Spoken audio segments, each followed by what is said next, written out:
pour les amnésiques, les Alzheimer, les nouveaux, les débutants, ceux qui comprennent pas ce qui se passe, ceux qui découvrent la chaîne. C'est l'heure du point LHQE ou les histoires qui s'écoutent, notre projet de film documentaire sur la série audio indépendante francophone. Donc aujourd'hui sur les histoires qui s'écoutent, c'est l'heure du point de janvier. Qu'est-ce qu'on a fait en janvier, Chloé? Il s'est passé quelques petits rebondissements. Pour reparler des trucs très très vite fait, on a décidé de repasser sur un autre logiciel De montage, si je me trompe. précision. Voilà, par souci de on a l'habitude de bosser dessus. Et on a eu notre interview avec Sagaz. Oui.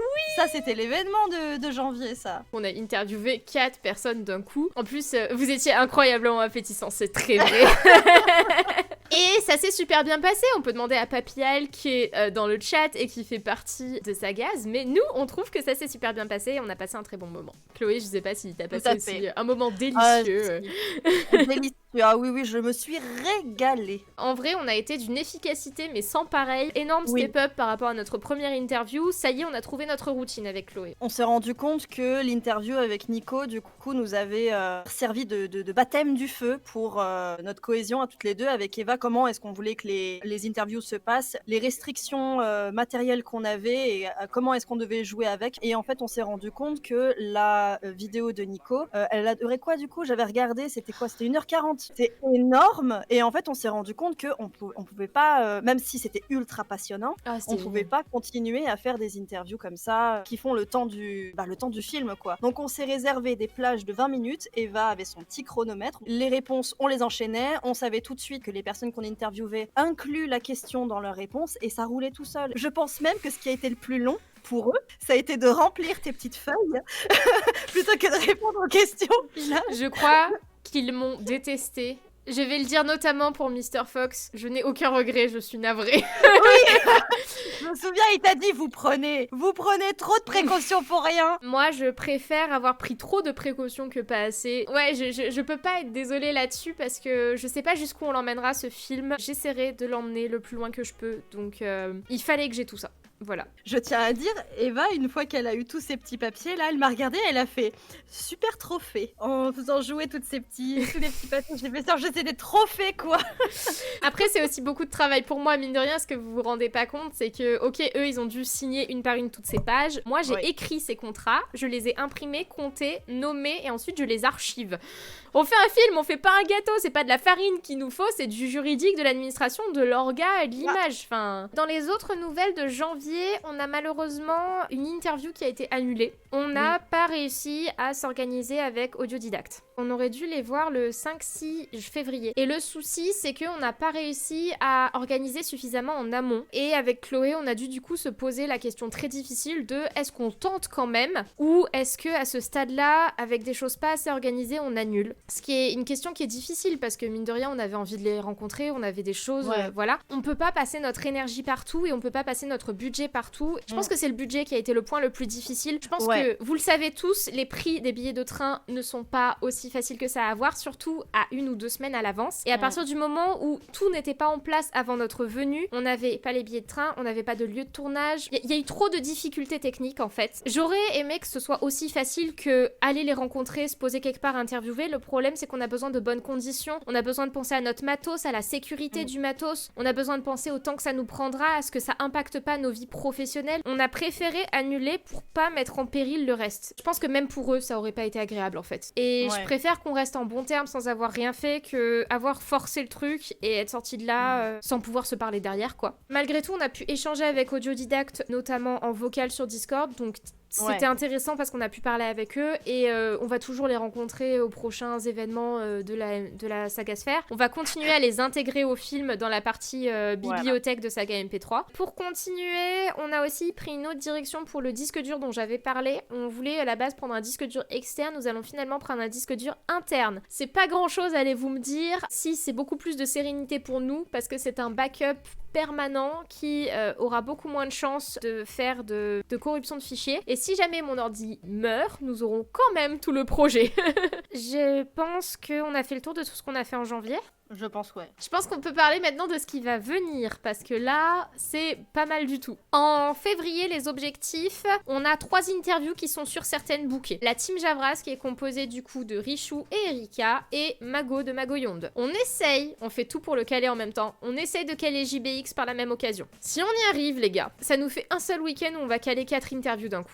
Et on les aura quasi toutes finies, quoi. Après, il en manque une, voire peut-être une autre que j'essaye de mettre dans l'esprit d'Eva. Il en manque.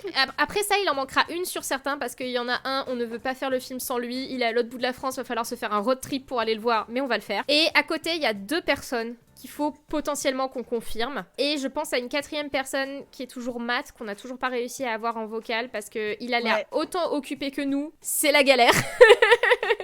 Voilà, mais honnêtement, on avance super bien sur les interviews. Je suis hyper heureuse. Autre chose qui va arriver, en profitant de mon changement de logiciel de montage, ça veut dire que je retourne à 0 sur le montage. Un peu triste parce que j'avais avancé le montage de la première interview. Mais on va passer par une case check-up pour mon ordinateur parce que en ce moment, il fait beaucoup de bruit quand il s'allume et des fois il fait beaucoup de bruit quand il est en route. Ce qui m'inquiète énormément parce que vous vous doutez bien que si je perds ma machine, soit on fait plus le film, soit mon budget film va exploser. Il sera en réparation pour une durée indéterminée, mais à partir de là, tout devrait bien fonctionner. On va pouvoir installer le logiciel de montage qui nous convient et on va repartir à 0 sur des bases fraîches en mars au niveau du montage. Ça va aller tellement vite, la fin des interviews. Oh là là. Attends, est-ce que tu veux que je te fasse un coup de flip? Mais j'ai déjà un coup de flip, Eva. J'ai déjà un coup de flip. Est-ce que t'en veux un beaucoup plus terre à terre? Vas-y. C'est pas une application que j'ai installée pour ça, mais il s'avère que ça concorde. J'ai approximativement le nombre de jours qui nous reste pour faire ce projet. Il nous reste 248 jours. Putain. Ça va aller très très vite. Je crois qu'on a fait le tour des infos. On va pouvoir passer à la partie création en live. Allez. Si c'était que moi, on aurait travaillé sur le titre et on aurait continué à faire de la type. Mais j'ai proposé, de montrer autre chose, qu'on puisse pas rester bloqué sur la typo parce qu'on a déjà eu un vlog là-dessus. Chloé, dans toute sa sagesse, m'a dit faut peut-être qu'on montre autre chose aux gens. Voilà. Si c'était moi, on aurait fait le fichier Excel. Alors, j'ai hésité, mais Chloé m'a dit non. Encore une fois, Chloé, la sagesse incarnée, m'a dit non, on ne fait pas un truc comme ça. Ce qu'on pensait avancer ce soir, c'est l'écriture. Tada! Je l'ai appelé direction d'écriture. Comme je l'ai expliqué dès nos premiers lives, un documentaire, ça s'écrit à chaque étape de création. Ça s'écrit tout le temps, en fait. Moi, j'ai fait une première écriture, elle a déjà commencé à évoluer. On n'a pas terminé les interviews, j'ai aucune garantie que mes idées actuelles rentreront dans le film. Donc, ce que j'ai préféré faire avec vous ce soir, c'est avancer la réflexion que moi, je fais normalement seule de mon côté. Et en plus, c'est trop bien parce que du coup, je vais en profiter pour attraper Chloé, qui est quand même co-auteur sur ce projet, si vous plaît. Voilà.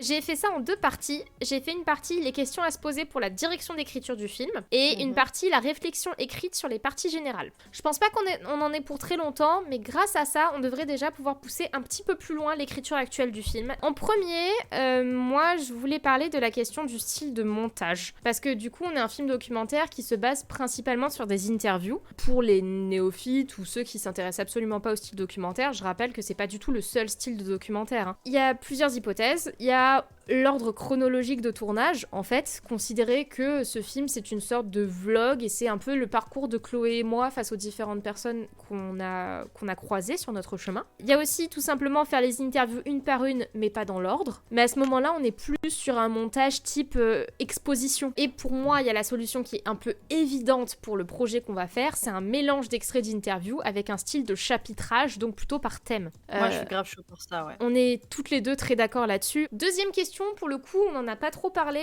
et c'est beaucoup plus délicat pour moi parce que je fais des allers-retours dans ma tête très régulièrement là-dessus. C'est la question du style de film. J'ai sorti les 3 exemples qui me paraissent les plus pertinents à s'appliquer sur notre projet. Extraits d'interviews très sobres, montrés à la suite les unes des autres. C'est un style que j'appelle le style cinématographique. C'est le genre de documentaires qui vont être très léchés au niveau montage, au niveau image, mais on n'a pas de narration, on n'a pas de voix off, on n'a pas d'intervention de la part du réalisateur. Ma référence, c'est le Jodorowsky Kiss June de Frank Pavich qui date de 2016, mais qui est effectivement un documentaire où c'est 100% de l'interview. Et honnêtement, vu la base de données qu'on a sur les histoires qui s'écoutent, c'est faisable. La deuxième hypothèse pour moi, c'est des extraits d'interviews avec de la voix explicative, comme un documentaire télé par exemple. Et là encore, c'est une vraie possibilité parce que mine de rien, on a des interviews, mais peut-être qu'il va y avoir besoin de les alimenter avec des explications sur la série audio, des passages supplémentaires, de l'écriture. Ma référence pour là, alors j'ai mis Into the Inferno, mais en vérité, je peux vous conseiller un peu la filmographie générale de Werner Herzog,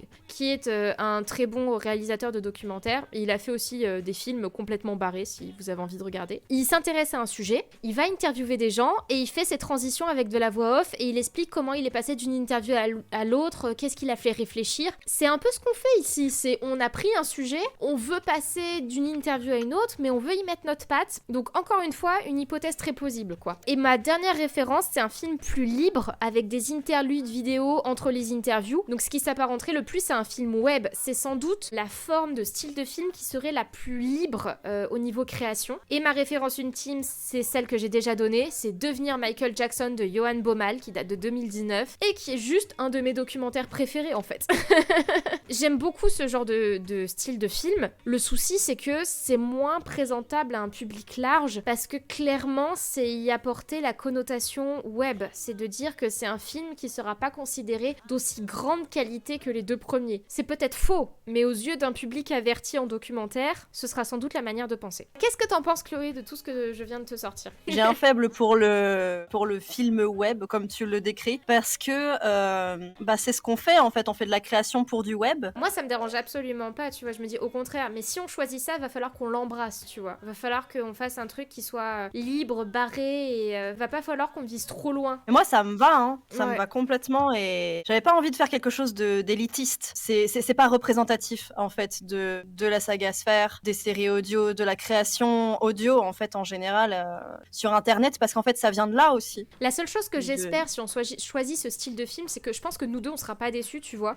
Mais moi, je veux pas qu'on déçoive la communauté et les personnes qu'on a interviewées. Je pense pas qu'ils seront déçus, vraiment. Tu te mets une jolie pression sur tes petites épaules. Du coup, je suis assez d'accord avec toi, je pense qu'il faut qu'on parte sur un film libre, parce que c'est comme ça qu'on s'exprimera le mieux. Peut-être que ça rendra la chose plus difficile pour faire vivre le film après production, mais à ce moment-là, est-ce que c'est très grave s'il existe que sur notre chaîne YouTube et en avant-première cinéma? Je pense pas.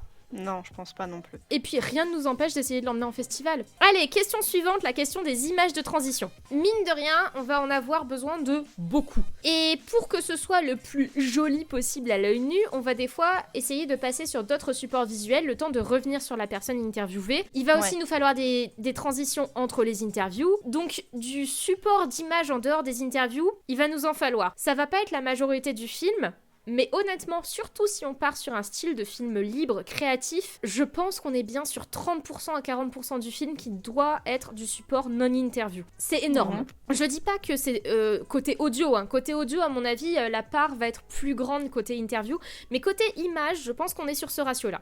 Moi, j'ai déjà noté 3 types d'images qui pourraient nous servir à faire du support visuel et des transitions. J'ai noté des images d'archives, parce que c'est du contenu facile. C'est du contenu qui s'achète, hein, je vais pas vous mentir, on n'a pas les droits, donc c'est des sous supplémentaires. N'empêche que c'est du contenu qui n'est pas à produire. J'ai noté également tourner des images supplémentaires de Chloé et moi. Je pense à nos trajets, au matériel, aux rencontres, aux extraits, ce que j'appelle off-interview, donc c'est ce qui se passe derrière la caméra. J'ai noté également la création de contenu vidéo/image sur mesure en fonction du contenu audio. Là où ça me pose problème, c'est que ces 3 bonnes idées, on pourrait les mixer, mais je veux qu'on garde un style de film quand même qui soit homogène et uniforme. Qu'est-ce que t'en penses, Chloé? Alors moi, je suis pas très chaud pour les images d'archives. Je vois l'intérêt. Ok. Je serais pour créer les images supplémentaires. Genre un mélange de la 2e et la 3e, tu vois. Je me suis noté une dernière chose, si je devais définir l'objectif du film. Pourquoi c'est important? C'est parce que l'objectif du film peut orienter la narration, le montage, l'unité du truc. On en a déjà parlé à notre vlog de sortie quand on était avec nos super invités. Mais je m'étais dit que c'était cool de remettre un peu ces idées-là à plat. Donc j'ai noté faire connaître un maximum la série audio. Parce que mine de rien, faire un film, c'est utiliser un médium différent pour présenter le médium de la série audio. Et donc quelque part le rendre un peu plus accessible aux personnes qui n'ont pas l'habitude d'en écouter. Et pour moi, c'était l'occasion de faire un bel hommage d'un produit complet et fini sur lequel on puisse faire une source d'information. Il y a aussi simplement se faire plaisir et parler d'un sujet qui nous tient à cœur, parce que c'est la base de l'idée de ce film. Et le dernier objectif que j'ai listé, qui rejoint un peu le style du film, donner un film agréable à regarder et simple à comprendre. Est-ce que t'as d'autres idées d'objectifs, Chloé, déjà ? Alors pour moi, il y a un objectif qui est capital et qui n'apparaît pas, et ça me rend dingue que tu ne l'aies pas mis. Vas-y. C'est pour moi l'objectif de base du film, c'est pour nous de mieux comprendre pourquoi est-ce qu'on aime la série audio, pourquoi est-ce qu'on aime créer, d'où ça vient, comment c'est créé, comment ça a évolué pour être ce que c'est aujourd'hui. Moi, je suis dans ce move-là en fait avec le film, parce que j'ai envie de découvrir tout ça et que je me rends compte que je suis passée à côté d'années incroyables, tu vois.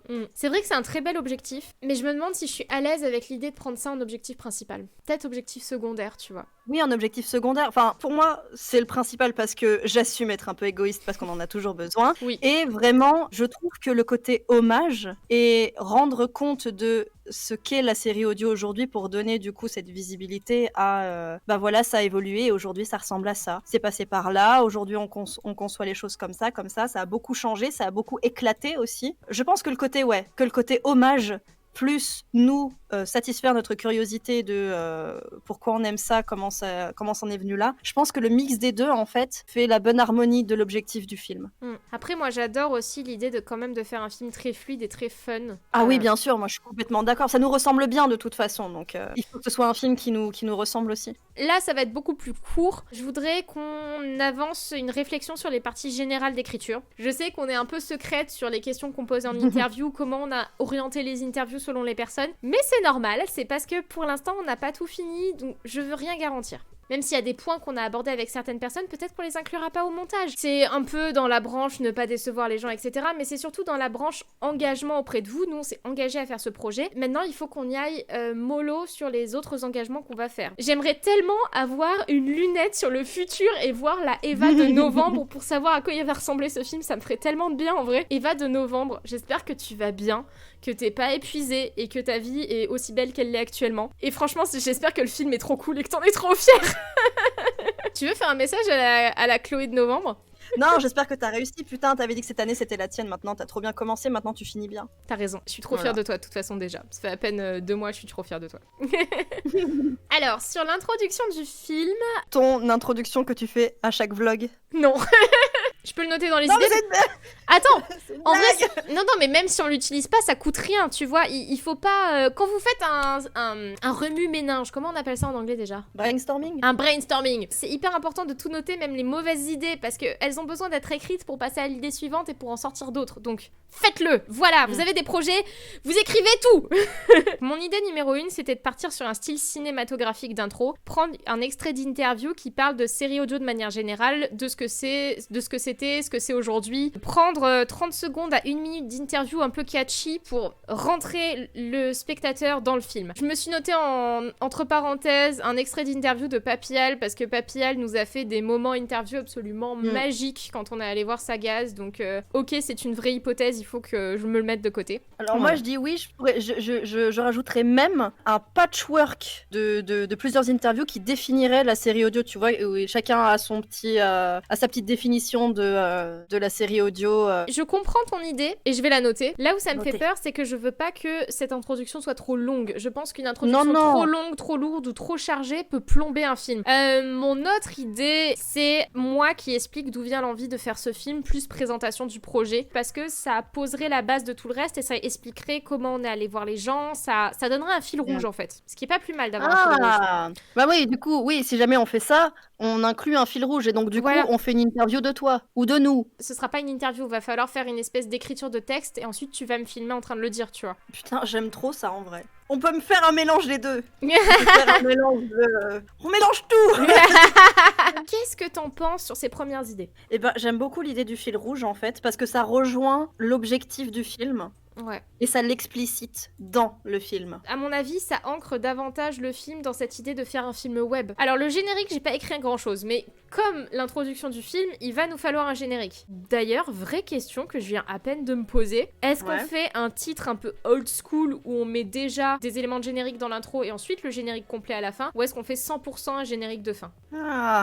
Tu te retrouves avec le nom du réalisateur, enfin des auteurs au début, avec la participation d'eux, tu vois, et on met les gens interviewés et on fait juste un mini générique d'intro. Moi j'aime bien. Je le note. On met nos blazes ou on met nos pseudos? Ben ce sera à chacune de choisir. Moi personnellement, je voudrais qu'il y ait mon nom, mon vrai nom. Moi maintenant, comme je sais que mon pseudo il est très lié à mon identité IRL, tu vois, je les lis les deux maintenant. Sur le générique, moi je me notais le fait qu'il faut habiller ce générique. Parce qu'un générique, mine de rien, c'est long et on est sur un film que j'aimerais accessible aux personnes aveugles et malvoyantes. C'est ce que je mettais juste avant sur la fin de l'intro. Il faut caler dès l'introduction la précision qu'il y aura des explications audio quasiment tout le temps dans ce film parce qu'il faut qu'il soit accessible aux personnes aveugles et malvoyantes. De mon point de vue, ça sert à rien de faire un projet sur la série audio si on le cale pas accessible à ces personnes-là. Moi j'ai quelques idées, extraits bonus, making of. Voilà. Extrait série audio peut-être. Ouais, j'aime bien ça aussi. Ouais. Voilà. Les informations sur les débuts de la série audio, ça fait partie des choses qu'on va forcément caler dans le film. Je me demande juste en quelle quantité on le cale, jusqu'à quel point on pousse de l'information, comment on fait ça, est-ce qu'on le met via interview, en point informatif? Alors ça, pareil, je pense que c'est une question à laquelle on pourra pas répondre tant que les interviews ne sont pas finies, parce que ça se trouve, là on se dit, bah on va regarder ce qu'il dit dans les interviews, on va essayer de faire un résumé et on va le dire nous. Mais ça se trouve, quand on va interviewer Johnny, on va être en mode oh mon dieu, il le dit si bien, et on va être en mode bah on va parler de ça, tu vois. Mais c'est une question très intéressante. En effet, va falloir y répondre, mais voilà, on y répondra à fin avril, quoi. Ouais, voilà. Et après, je me suis noté un petit point, les chapitres qui nous paraissent incontournables sans trop en dévoiler. Donc c'est ceux qui seront forcément dans le film selon moi. Je me suis noté ceux dont on parlait juste avant, d'où viennent les séries audio. J'ai noté également la définition du média de la série audio et les définitions du vocabulaire. Un point qui est pas très long non plus, mais si on veut passer d'un film exclusif aux personnes qui connaissent à un film accessible aux néophytes, c'est la seule différence. Et enfin, pour moi, il y a le côté hommage dont on parlait qui reste obligatoire, quoi, qui est la présentation de la communauté actuelle, où trouver nos sources, où trouver les créations, où communiquer et partager avec des amateurs. Ah, ça va être sans fin. Et c'est pour ça aussi que je pense que le générique pourrait être un petit peu long, tu vois, c'est parce que peut-être qu'on va mettre des liens. Quand tu dis lien, c'est pas un lien URL quand même. Et pourquoi pas? Pourquoi tu mettrais un lien dans un générique? Dans une description, ok, mais pas dans un générique. Mettre des hâtes. Bon, le seul exemple qui me vient en tête, c'est un exemple qui est un peu morbide. Mais sur les films qui touchent au suicide, par exemple, en général, au générique, tu mets des sites d'information et de soutien. Mais je mettrais des hâtes des réseaux sociaux. Je pense qu'on peut faire les deux. Bon, ouais, à voir. Pas. Écoutez, franchement, avec tout ça, je trouve qu'on a fait un très bon tour d'horizon déjà. Je suis contente en effet qu'on en ait discuté toutes les deux parce qu'au final, je vois qu'on a la même vision mais qu'on l'explique pas de la même façon. Ouais. Merci à tous d'avoir suivi ce vlog de janvier. Le projet prend une super tournure. On est hyper contente de ce qui se passe. On a trop hâte la suite. Si vous voulez connaître ce qui va se passer ensuite, abonnez-vous à cette chaîne, activez la cloche. Suivez-nous sur notre Discord, c'est là où on passe les infos. C'était Madame Eva et Tolémé pour vous donner des nouvelles, des histoires qui s'écoutent. Merci d'avoir regardé. Ciao, ciao.